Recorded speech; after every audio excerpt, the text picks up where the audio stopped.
Dans le cadre de la réforme judiciaire, dont tout le monde parle depuis les dernières élections, il y a le premier volet, et le premier volet, c'est cette fameuse Ilat HaSvirut, qui a fait sortir énormément de gens dans les rues. Donc, on va essayer de comprendre tout de suite de quoi on parle.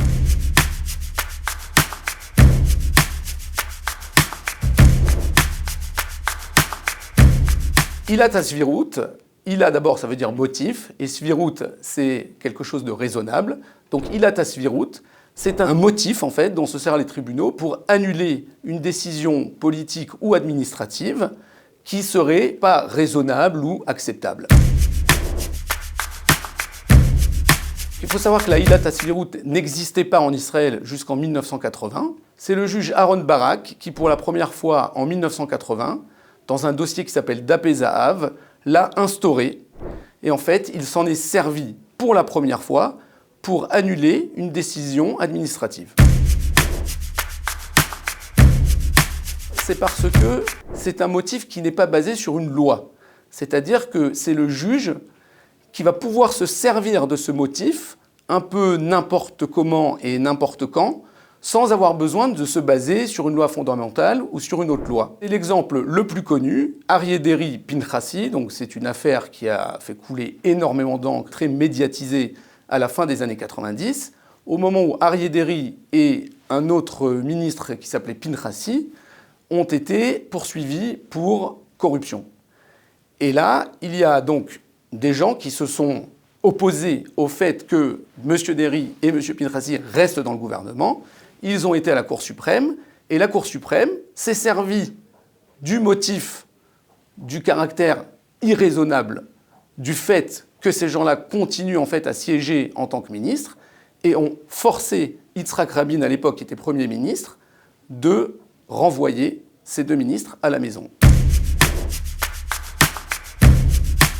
En fait, les juges ont pris une décision politique, c'est ce que beaucoup de gens reprochent à cette Ilat HaSvirut, qui n'était pas vraiment une décision juridique. Ils se sont basés sur le fait que Yitzhak Rabin n'était pas raisonnable en ne renvoyant pas ces deux ministres. Il faut savoir qu'aujourd'hui, nous avons un Premier ministre qui lui aussi est poursuivi pour le même genre de faute. Et pourtant, il est notre Premier ministre. Donc, il est évident qu'il y a un débat de fond, un débat juridique de fond, et ce débat, il faudrait que le peuple d'Israël décide.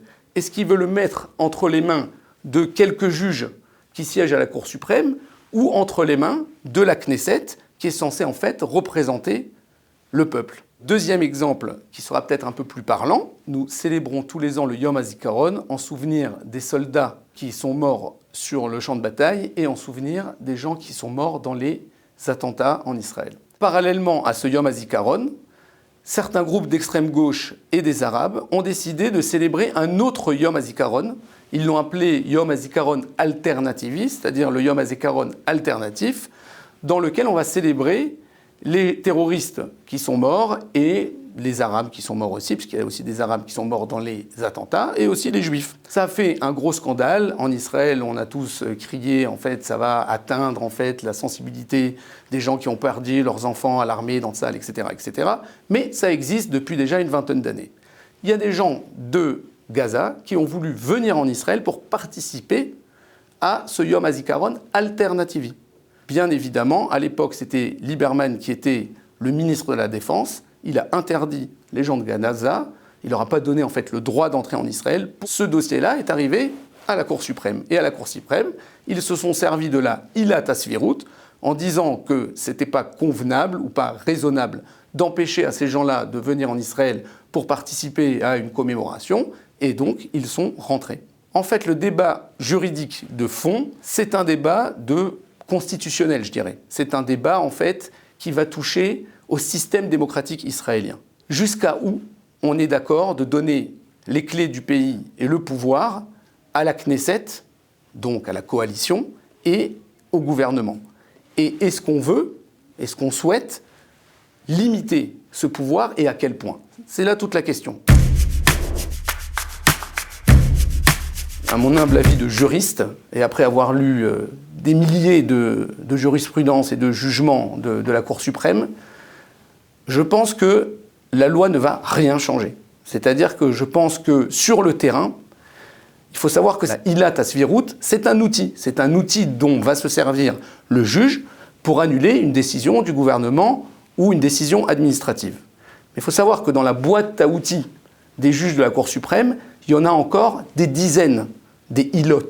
Par exemple, il y a le système qui doit être égalitaire. Donc on n'a pas le droit de prendre une décision qui ne serait pas égalitaire. Par exemple, on n'a pas le droit de prendre une décision qui ferait atteinte aux lois fondamentales, par exemple les lois sur la liberté de l'homme, Chok Yesod Kvod Adam Vecheruto, donc ça c'est la loi sur la dignité de l'homme et sa liberté.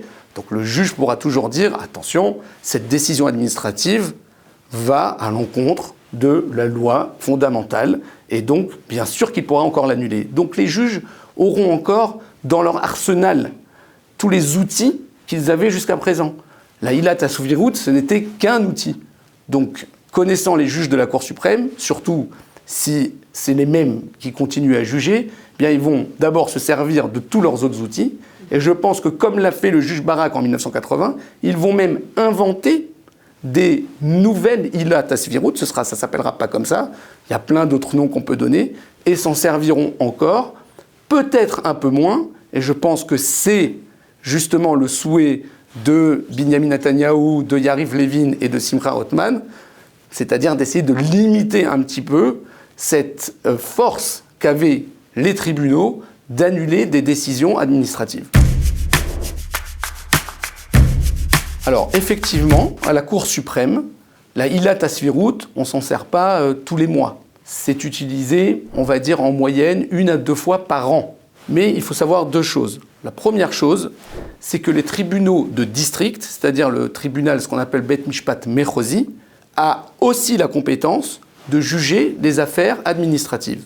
Et donc, tous les tribunaux Mechozim ont le droit aussi de s'en servir, et ils s'en servent beaucoup. Donc ça fait déjà pas mal. Et des exemples, moi j'en ai donné que 2, mais il y en a des dizaines.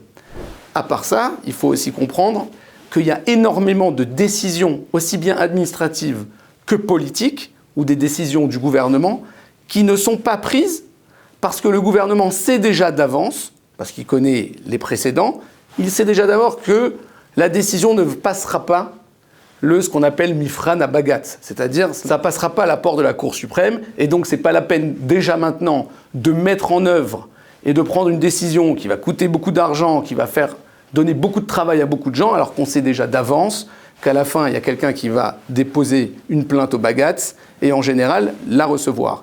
Donc il faut savoir que cette ilat hasvirut, elle est quand même très présente.